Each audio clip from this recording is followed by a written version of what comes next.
அப்படின்னா அனைத்து மொழிகளையும் நேசிப்போம், தாய் தமிழை சுவாசிப்போம். ஓகே, நான் கிளாஸ் எடுக்கும்போது நிறைய நேரம் எடுப்பேன் அப்படின்னு நினைக்காதீங்க. இப்போ உங்கள் டைமை பொறுத்து சீக்கிரமாக முடிக்கிறேன். இருந்தாலும் ஒரு குட்டி கதையோட முடிக்கிறேன். ஓகே, எல்லாருக்குமே தெரியும் மகாபாரதம், எல்லாருக்குமே தெரியும். தெரியல, எல்லாருமே படிச்சிருப்பீங்கல்ல மகாபாரதம்.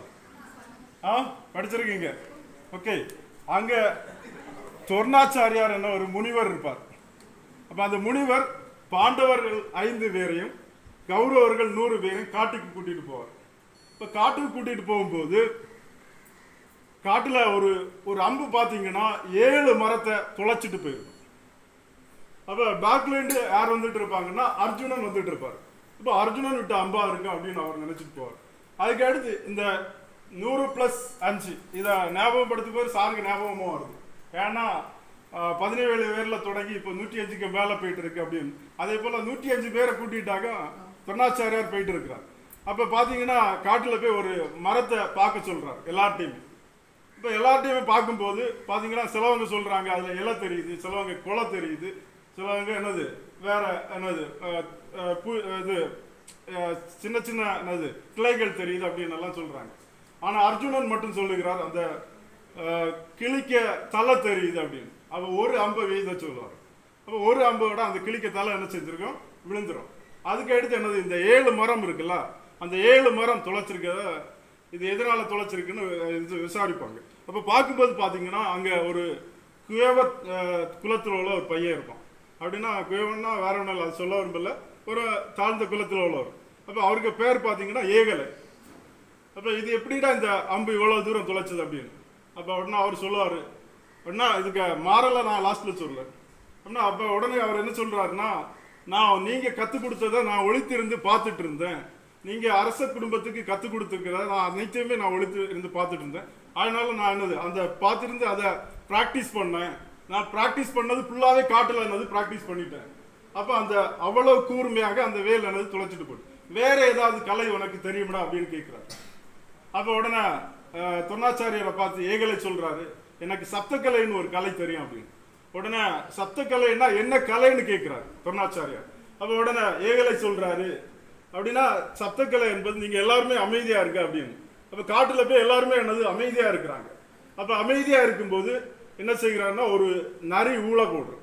அப்போ நரி ஊழ போட்ட உடனே நரி ஊழ போட்ட திசையை நோக்கி யார் அடிக்கிறான்னா அந்த ஏகலை அம்பு எழுதுகிறார். அப்போ அந்த அம்பு போய் பார்த்தீங்கன்னா அந்த நரிக்க மேலே பட்டு இறந்து போகுது. இதை தேடி போகிறாங்க யாரு, எல்லாருமே. இப்போ எல்லாருமே தேடி போகும்போது அந்த நரி அம்பு பட்டு எழுந்திருக்கு.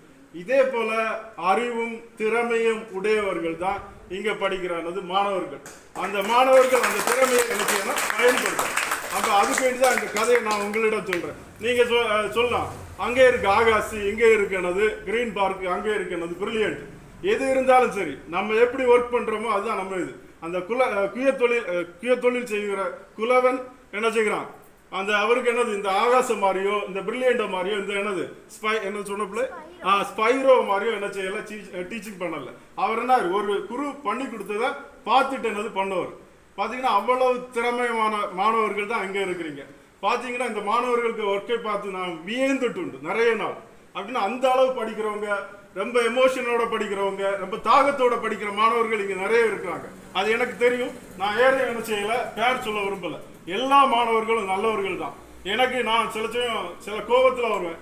ஆனால் இந்த மாணவர்களை பார்த்து கிளாஸ் எடுக்கும்போது நான் கோவப்பட்டதே கிடையாது. அது மாணவர்களுக்கும் தெரியும். அப்போ என்ன அப்படின்னா எனக்கு என்ன கோபம் இருந்தாலும் எங்கே போகுதுன்னே தெரியாது.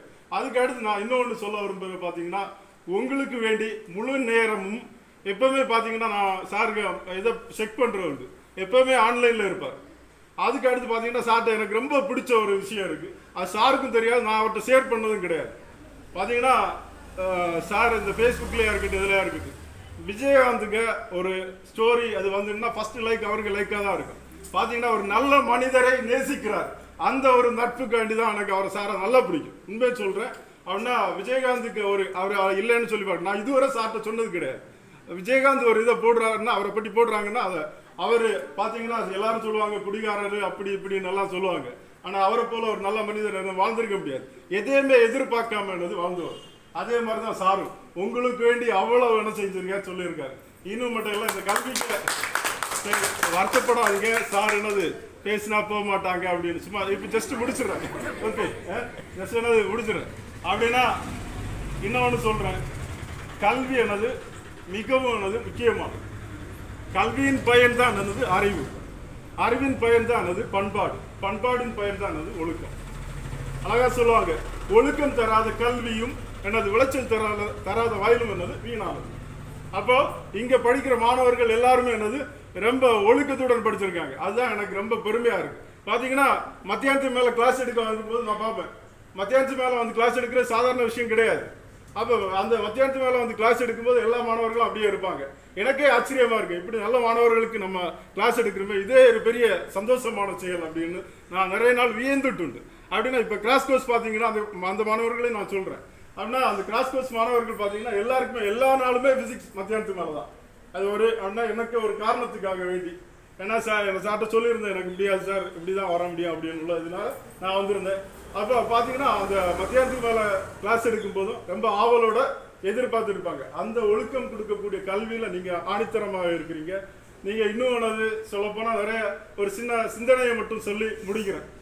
யாருக்காவது வருத்தம் உண்டா சார் பேசிட்டே இருக்கிறார் அப்படி ஒன்றா? இல்லை இல்லை, ரொம்ப சின்ன ஷார்ட்டாகவே முடிக்கிறேன். எல்லாருக்குமே என்னது எண்ணங்கள் தோன்றும். இந்த எண்ணங்கள் தான் என்னது சிந்தனைகள் ஆகிறது. இந்த சிந்தனைகள் தான் என்னது சொற்கள் ஆகிறது. இந்த சொற்கள் தான் என்னது செயல்கள் ஆகிறது. இந்த செயல்கள் தான் என்னது பழக்க வழக்கங்கள் ஆகிறது. இந்த பழக்க வழக்கங்கள் தான் என்னது நம்ம வாழ்க்கையே என்னது மாற்றி போடுகிறது.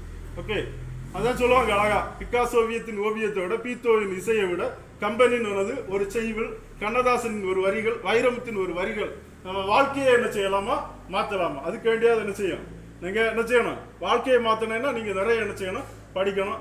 இதோட நான் என்ன செய்கிறேன், என்ன ஈஸியாக என்ன செய்கிறேன் முடிக்கிறேன். அதுக்கு அடுத்து நான் எல்லா பிள்ளைங்களுக்கும் ஆண்களுக்கும் ஒரு விஷயத்த சொல்லி முடிச்சிடுறேன். ஓகே, அப்படின்னா கல்வியின் பயன்பாடை சொன்னேன்.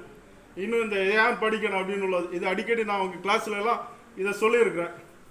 ஓகே, அப்படின்னா என்னது சிந்தனையின் அதை சொல்லிவிட்டேன், சிந்தனையின் செயல்பாடு அதை முடிச்சுட்டேன்.